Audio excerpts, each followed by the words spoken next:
자, 이렇게 윤석열 전 대통령 어제 대통령직에서 파면이 됐죠. 오늘은 파면 결정 이후의 첫 번째 주말인데 서울 도심 곳곳에서 집회가 열리고 있습니다. 이제 역대 두 번째 현직 대통령 탄핵으로 정치권은 국민 통합이라는 과제를 안게 됐습니다. 네, 조기 대선 시계도 돌아가기 시작했습니다. 김동원 국민의힘 대변인, 김성환 시사평론가와 자세한 내용 짚어보겠습니다. 안녕하세요. 안녕하십니까. 자, 두 분께서도 어제 헌법재판관의 평일을 쭉 지켜보셨을 겁니다. 자, 전반적으로 어떤 부분이 가장 인상이 깊었는지 그런 부분 먼저 여쭤보고 싶은데요. 네, 114페이지인가요? 상당히 장문의 그 최종 판결문인데요. 저는 한 세 가지 정도가 눈이 가더군요. 여러 가지 뭐 고심한 흔적이 곳곳에서 눈에 띄었습니다만은 첫 번째로 국민 신임에 대한 배반이었다라고 하는 말을 썼습니다. 대통령을 뽑아준 대한민국 국민 48%의 국민들 그 신임을 제쳐두고 배반 행위를 했다라고 비상계엄을 얘기를 했는데요. 글쎄요, 뭐 어떤 그 이유에서 이런 표현을 썼는지 제가 충분히 공감을 하면서도 그간의 이 윤 대통령과 윤 대통령 변호인단이 그 비상계엄이 나오기까지의 과정을 여러 차례 설파를 함에도 그것이 상당히 잘 이렇게 설득이 안 됐다 하는 의미에서 국민 신임에 대한 그 배반이라는 상당히 아주 중한 그런 표현을 쓴 게 일단 시선이 머물렀고요. 두 번째는 총선 얘기를 했습니다. 총선에서 국민께 호소할 기회가 있었음에도라고 하는 표현이 저는 그 상당한 생각할 그럴 대목이었다라는 생각이 드는데요. 뭐 저부터가 사실은 작년 4월 10일 딱 요맘때 충북 청주에서 제가 출마를 했던 그런 경험이 있기 때문에 이게 더 마음에 와닿는지 모르겠습니다. 지금 우린 그 대한민국의 대선과 총선은 2년 간격으로 이렇게 엇바뀌지 않았습니까? 그렇죠. 대선과 총선, 그다음에 또 2년 뒤에 대선. 그런데 어제 그 최종 판결문에는 총선과 대선 시점을 달리한 이유가 있다. 즉 대통령이 당선이 돼서 이 국회의 구성 자체를 변화시킬 수 있는 기회가 2년이 있지 않았느냐. 그런데 오히려 반대로 총선을 거쳐가지고 3분의 2의 의석을 야당 그러니까 민주당에 헌납을 한 그거에서 자유롭지 못하다 하는 그런 얘기가 있었습니다. 그래서 총선을 직접 발로 뛴 제 입장에서는 한참 생각을 하게 된 대목인데요. 만약에 총선에서 그 같은 결과가 일어나지 않았을까? 않았다면 아마 비상계엄 자체도 없었을 것입니다. 그렇죠? 비상계엄 자체가 의석의 절대 다수를 민주당이 차지한 것부터 연유가 됐다고 보는 시각이 많으니까요. 그래서 총선 얘기가 있고요. 세 번째는 역시 민주당 어제 물론 8대 0의 그 이념 결정이지만 민주당에서도 뼈아픈 그 지적이 없지는 않았습니다. 다수당의 관용, 절제, 자제가 필요했었다라는 얘기는 탄핵 30차례에 걸친 탄핵 그 남발과 특검의 연이은 그런 그 무리한 수 이것을 헌재에서도 짚었다라는 점에서 저는 세 가지로 요약할 수 있겠습니다. 예. 뭐 김성환 평론가의 의견도 좀 들어보고 싶습니다. 어제 전반적으로 어떻게 보셨습니까? 방금 전에 헌재 결정문 말씀하셨는데요. 예. 저도 오늘 아침에 일어나서 열심히 끝까지 다 보려고 노력을 했거든요. 네. 보면서 굉장히 생각이 많이 교차하더라고요. 헌재 재판관들이 얼마나 고심이 깊었을지도 그 문장 하나하나에 다 담겨 있어서 좀 굉장히 인상적이었고요. 무엇보다도 가장 인상적인 부분은 결론의 가장 첫 문장이었습니다. 대한민국은 민주공화국이다. 국민주권주의를 다시 한번 확인하는 문장이었거든요. 예. 그러니까 대한민국의 권력 행사는 특정 계급이나 아니면 특정 세력한테 행사하도록 되어 있지 않다라고 하는 지적을 했거든요. 이건 대통령도 똑같이 적용되는 겁니다. 대통령한테 국민이 주권을 위임해서 그 권력 위임한 권력에 따라 권한을 대통령이 행사하지만 행사한다 하더라도 통치권이 있다 하더라도 결국 헌법과 법률이 위임한 것에 따라서 할 수 있다라고 하는 제약 조건이라고 하는 게 있는 거예요. 그런 부분을 헌법재판소가 그러니까 최고재판소가 다시 한번 확인해줬다고 하는 건 국민들한테 또 앞으로 정치권이 어떻게 권한을 행사하는 데 있어서 기준을 삼을 것이냐 이런 부분에 대해서 고시볼 대목이다라고 생각하고요. 둘째로는 방금 전에도 같이 지적을 해주셨는데요. 국회하고 대통령한테 동시에 지적하는 부분이 있었어요. 그러니까 국회는 예를 들면 탄핵소추권을 행사한다거나 예산을 심의할 권한을 갖고 있다 하더라도 관용과 자제라고 하는 그러니까 소수당을 배려하는 모습들도 같이 가졌어야 한다. 그러니까 민주당을 일정 부분 지적하는 것도 있었고요. 대통령을 향해서도 대화와 타협을 통해서 문제를 풀어나갈 수 있는 환경이 충분히 조성될 수 있었다라고 지적을 했거든요. 근데 그렇다 하더라도 그 두 가지 양자가 권력 분립 원칙에 따라서 부딪힌다 하더라도 또 그게 일정하게 대통령이 권한 행사하는 데 있어서 제약 조건이 돼서 권능을 제대로 행사하지 못한다고 판단했다 하더라도 결국은 법률과 헌법과 법률이 허용하는 범위 내에서 행사할 수 있다라고 한 겁니다. 그러니까 이런 것들을 검토해 봤을 때 그러니까 헌법 수호의 관점에서 도저히 용납할 수 없을 정도의 상황, 계엄 선포는 상황이라고 판단한 것이고요. 그래서 국민의 신임을 배반한 것이다라고 헌법재판소가 판단했다는 겁니다. 지금 계엄 선포하고 난 다음에 국민의힘이나 보수정에서 여러 가지 억측이나 궤변들을 주장했단 말이에요. 근데 앞으로 대한민국에서는 윤석열 대통령처럼 다시는 계엄 선포 못하겠다. 그거에 관해서 조목조목 모든 것들에 대한 판단과 선례를 남겨놓은 그런 결정문이었다는 생각을 했습니다. 네. 그렇게 어제 파면 선고가 내려졌고요. 저희가 앞서 취재기자를 통해서 대통령실의 현재 분위기를 살펴봤는데 지금 정막만이 감돌고 있다 이렇게 전했습니다. 어제 실제로 파면 선고 20분 만에 봉황기가 내려갔고 그리고 전광판도 꺼졌거든요. 앞으로 국정 운영은 어떻게 이루어질 걸로 전망하십니까? 예, 봉황기가 내려갔다는 게 상징적인 의미죠. 예. 이제 더 이상 대한민국에 지금 대통령은 존재하지 않는다. 대통령 대행이 그 역할을 지금 충실히 하고 있고요. 마찬가지로 또 하나 없어진 게 있죠. 여야란 말이 사라졌습니다. 네. 예, 대통령이 소속돼 있는 당은 집권 여당이라고 얘기를 하는데 저 봉황기가 내려간 순간 뭐 어찌 보면은 주문을 읽는 그 순간이죠. 11시 22분이었던가요? 예, 그 순간부터 봉황기뿐만이 아니라 여러 가지 이 정치권에서 우리가 흔히 얘기했던 그 용어들이 사라지겠는데요. 예. 앞으로의 국정 운영은 뭐 당연합니다. 이제 한덕수 총리 중심으로 운영이 될 겁니다. 또 그렇게 구조적으로 될 수밖에 없고요. 국무회의는 자타가 공인하는 최고 의결 기구로서 지금까지 이 수행을 해왔습니다. 그래서 이번 비상계엄 때 국무회의가 열렸느냐? 아니다. 국무회의에 볼 수 없다라는 얘기가 나올 정도로 국무회의는 최고 의결 기구 역할을 앞으로 더욱더 주목을 받을 수밖에 없는 상황인데요.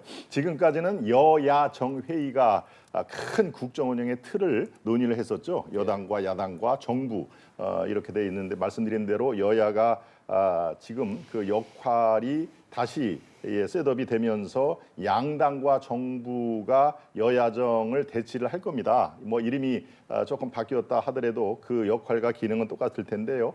사실은 지금까지 세부적인 국정 운영은 각 정부 부처, 기획재정부분, 기재부, 산업통상부, 산업통상분야로 나름대로의 역할은 이 국무총리의 정점으로 톱니바퀴처럼 잘 운영이 돼 있으니까요. 지금 상황에서 대통령이 탄핵이 되었다 손치더라도 국민 여러분께서 크게 걱정할 정도의 그런 우려 상황은 당연히 안 나타날 겁니다. 다만 문제가 대통령이 상징적인 이 역할과 기능을 수행했던 외교, 안보, 국방면에서 약간의 차질을 볼 수가 있다. 그리고 트럼프 대통령실에서의 그 메시지가 나온 것처럼 이제 대한민국이 어떻게 될 것인가를 지켜보겠다라고 이렇게 이른바 영어에서 wait and see라는 그런 전략이 있죠. 대한민국과 뭘 할 때는 잠시 상황을 좀 지켜보겠다라는 전략으로 나올 수가 있기 때문에 이제 외교, 안보, 국방에 대해서는 그 국무총리 중심으로 세부적인 그런 전략이 곧 착수될 걸로 그렇게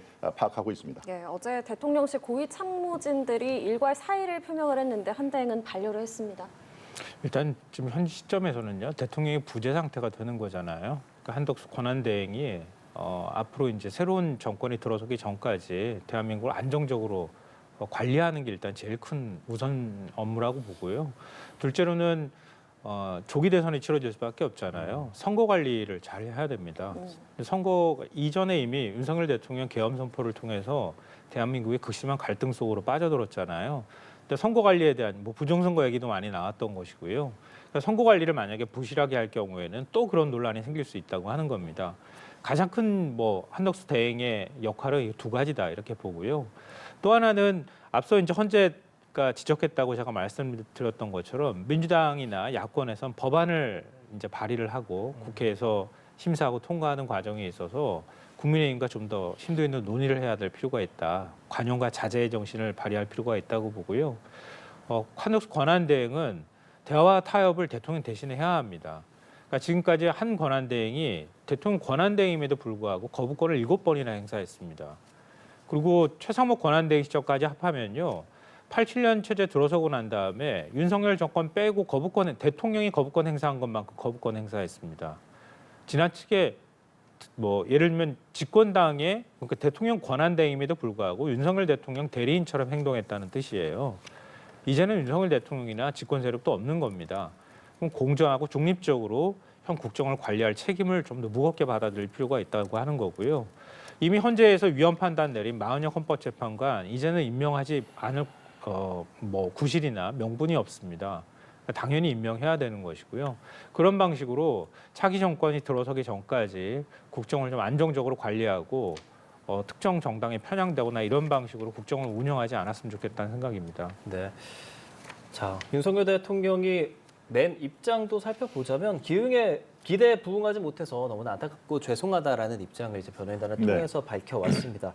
윤석열 대통령 이제 한남동 관저를 떠나야 할 거고 퇴거 시점은 아직 정해진 바는 그렇습니다. 없지만 지금 앞으로 이제 파면된 대통령으로서 예우 이런 것들도 좀 궁금한 상황에서 과연 윤석열 대통령이 어떤 좀 입장을 내고 추가적인 입장을 내는 것이 좀 필요하다고 보시는지요? 저는 그렇지 않다고 봅니다. 추가적인 메시지는 아마 나와도 어떤 특정 시점에서 한 차례 정도는 가능하겠지만 이렇게 매 사안마다 이 전직 대통령에서 메시지가 낼 가능성은 현재로서는 별로 없다라고 보시는 게 옳을 듯합니다. 이 어제 헌재 최종 그 선고가 나오고 1시간 뒤에 변호인단의 성명 또 어제 금요일 5시 반에 약 한 40분 정도의 국민의힘 지도부가 이 관저로 가서 면담을 했는데요. 글쎄요, 여기에 나오는 그 메시지가 지금 앵커님 말씀하셨지만 지지해준 국민께 감사 또 죄송하다는 그런 그 입장은 전직 대통령으로서가 아니라 인간 도리로서 지지한 수많은 많은 분들이 이 광화문 또 서울 여의도 전국 그 모든 경양 각지에서 지지한 분들에 대한 감사 그리고 기대에 부응을 못해서 어찌됐든 간에 참 죄송하다라는 얘기를 했습니다. 그 뒤에 나왔던 얘기 이제 대선 얘기가 나왔는데요. 당을 중심으로 반드시 승리를 하기를 바란다. 그래서 내가 못다한 국정 수행이 완결되기 바란다라는 취지로 얘기를 했는데요. 이것도 마찬가지로 이 1호 당원으로서의 어떤 그 지도부에 대한 덕담으로 받아들이시면 될 겁니다. 한간에서는 분명히 윤 대통령 그 성정상 후보 경선 과정에도 아마 영향을 미칠 것이다라는 그런 그 얘기들이 나오는데요. 그럴 가능성은 매우 낮다. 지금 그럴 만한 그 당내 분위기는 아니고요. 이 전직 대통령으로서 아마 국민들께 어떤 게 예의고 당을 살리는 길은 너무나 잘 아실 테니까요. 네. 추가적인 메시지가 연이어 나온다 그렇게 판단하실 그 상황은 아니다라는 말씀드립니다. 그러니까 아무래도 파면된 대통령이기 때문에 대통령으로서 예우 같은 것들도 박탈이 되는 상황이고 또한 불소추 특권 같은 것들도 없어지는 상황에서 윤석열 대통령이 지금 어떤 입장을 낼 것인가, 그 타이밍은 어떻고 어떤 말을 할 것인가 이런 것도 좀 주목이 됩니다. 전 매우 유감스럽다는 말씀 먼저 드려야 될 것 같아요. 윤 대통령이 그동안에 계엄 선포한 직후부터 시작해서 대국민 담화 발표하고 심지어는 체포영장이 집행될 때도 영상을 찍어가지고 국민들한테 일종의 선동을 하듯이 자기의 주장이 옳다고 얘기를 해오지 않았습니까? 그 덕분에 그 때문에 대한민국이 훨씬 더 혼란 속으로 빠져들었습니다. 근데 그 책임을 물어서 헌법재판소에서 대통령직에서 파면을 했는데 그 직후에 내놓은 성명이 고작 요겁니까? 그러니까 자신이 국정 운영을 잘했다고 아직까지도 생각하는지 모르겠고 아직까지도 계엄령 선포가 정당했다고 생각하는지는 모르겠으나 겨우 150자 한 세네 줄 정도 되는 이 문장으로 모든 걸 가름하겠다고 생각하는 것 자체가 역시 윤석열 대통령은 아직도 망상에서 못 벗어났다고 하는 걸 보여주는 것이다. 그동안에 자신이 한 행동이나 또 자기로부터 비롯되고 발생한 문제들에 대해서 최소한의 책임감을 느꼈다면 훨씬 더 많은 국민들한테 국민 전체를 상대로 해서 자기의 잘못을 오히려 더 사죄하는 모습들을 보여야 마땅했다라고 보는데요. 더 놀라운 거는 국민의힘 지도부를 만나서 대선 승리를 바란다는 듯한 발언을 했다고 하는 걸 들으면서 정말 많이 놀랐는데요. 즉 국민의힘이 전 공동 책임이 있다고 보지만 윤석열 대통령이 결정적으로 자기의 결단을 통해서 국민의힘이 위기 상황에 빠졌잖아요. 그렇다면 그 국민의힘에게 나 대신 가가지고 잘 싸워서 다시 대권을 잡으라고 얘기할 염치가 있는지 모르겠어요. 그런 면에 있어서도 매우 부적절하다. 윤석열 대통령은 앞으로 입장 밝히지 않고 사법 처리 순서를 기다리는 게 옳고요. 국민의힘은 윤석열 대통령하고 이제는 선을 긋는 작업들을 해야 할 필요가 있다고 봅니다. 네, 어제 선거 이후에 국민의힘은 좀 혼란스러운 모습인 것 같습니다. 네, 그렇습니다. 어제 인정합니다. 의총에서는 네. 네. 어제 의총에서는 탄핵 찬성했던 의원들 좀 조치해야 되는 거 아니냐 이런 얘기도 나왔다고 전해지고 예, 있고. 그렇습니다. 그리고 또 민주당에서는 좀 민심의 공을 돌리면서도 또 헌정사의 비극이다 보니까 좀 절제된 반응을 유지하는 모습인데 네. 앞으로의 양당 행보, 국민의힘과 민주당 행보는 어떻게 예상하시는지요? 네, 어제 의총에서 나왔던 얘기가 이제 그 대통령이 역사 속으로 사라지는 순간에 이제 백가쟁명식으로 목소리가 분출되는 것은 뭐 어찌할 수 없는 그 사안이고요. 그렇지만 이제 그 탄핵에 도화선이 된 우리 당의 약 10여 명의 저 지금 화면에 나오는 저희 국회의사당에 진입을 해서 탄핵 표결에 참석을 한 거에 대한 이제 원망이라든가 뭐 이런 만약에 그게 없었으면 통과가 안 됐을 거 아니냐라는 뭐 그런 이제 얘기가 있는 것이죠. 그래서 지금이라도 좀 이렇게 구분을 하자. 당을 이렇게 혼란에 빠뜨린 뭐 이런 얘기가 쭉 나온 것으로 알려졌습니다. 그런데 이거는 뭐 어찌 보면은 당연하다고 생각이 됩니다. 지금 상황에서 탄핵을 판결을 받은 이 대통령을 배출한 정당으로서 지금 상황에서 일사불란한 한 목소리가 나오면 그게 더 이상한 것이죠. 그러니까 지금은 일단 이 통과 의례로 저런 다양한 목소리가 분출이 될 거고요. 오늘 또 내일 긴급의원총회는 이제 내일 일요일 날 열기고요. 오늘은 이제 경선관리위원회 구성을 위해서 지도부가 계속 지금 숙고를 하고 있습니다만은 아마 한두 차례 더 의원총회에서도 저런 외부에서는 파열음이라고 들릴 수가 있습니다만은 저는 그렇게 생각을 안 하고 마땅히 터져 나올 목소리들이 한꺼번에 터져 나온다. 그래서 그것을 어떻게 잘 수렴하느냐. 이제 정말 시간이 없습니다. 6월 3일로 예정이 된 유력하게 예정이 된 그 대선이 있기 때문에 2달도 채 남지 않았습니까? 안 남은 상황에서 저런 그 파열음을 이제 어떻게 용광로처럼 녹여내느냐 이게 가장 큰 상황인 것이고요. 저희 국민의힘의 앞으로 방향 전략을 여쭤보셨는데 딱 한 가지입니다. 이제 국민 속으로 들어가는 길이 유일한 길이다. 그러면서 이제 이렇게 당을 좀 추스리고요. 이제 곧 일주일 뒤면은 대선 후보들이 등록을 하는 거거든요. 당내 경선관리위원회. 그렇게 되면 자연스럽게 또 목소리들이 합종 연횡을 통해서 국민 메시지가 나올 겁니다. 그러니까 지금 중도를 포함한 국민 속으로 한시 앞이 들어가는 길이 국민의힘이 당을 추스린 길이다라는 것은 다들 의원들 또 제가 속한 당협위원장들 회의 이런 다 모든 한 목소리가 나오니까요. 아마 한 일주일쯤 지나면은 저 당이 저렇게 뭐 파열음만 나오는 게 아니구나. 그래도 뭔가 추스리면서 앞으로 미래를 계획하고 있구나라는 것을 보시게 될 겁니다. 예, 알겠습니다. 김동원 국민의힘 대변인께서 국민의힘 상황을 좀 상세하게 전망을 해주셨으니까 김성환 평론가께는 민주당의 행보를 어떻게 예상하시는지 드릴게요. 일단 민주당도 여러 가지 고민이 있을 수밖에 없죠. 왜냐하면 아까 이제 헌재 결정문 말씀도 제가 드렸던 것처럼 그러니까 국회 절대 다수 의석을 가지고 있는 정당입니다. 탄핵 책임을 저는 국민의힘이 민주당에 돌리는 건 맞지 않은 얘기라고 생각하지만 그래도 민주당이 행사해야 할 권한과 이런 부분에 있어서 어느 점에서 그 권한 행사를 자제하지 못했는지나 이런 것들도 한번 돌아볼 필요는 있다고 생각하고요.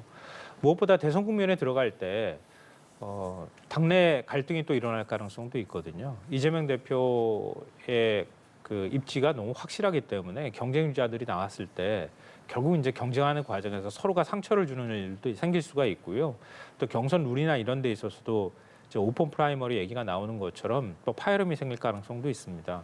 그런 면에선 민주당이 국민의힘도 자제해야 할 부분들이 있겠지만 민주당도 최대한 이번 대선은 좀 로우키로 대선을 치른다고 하는 그 태도를 잃지 말아야 된다. 그런 면에서는 민주당도 굉장히 조심스럽게 행보를 할 필요가 있다고 보고요.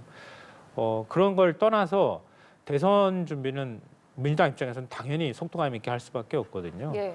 아마 다음 주쯤이면은 이재명 대표도 당대표직을 내려놓고 본격적으로 선거관리 체제로 넘어가게 될 겁니다.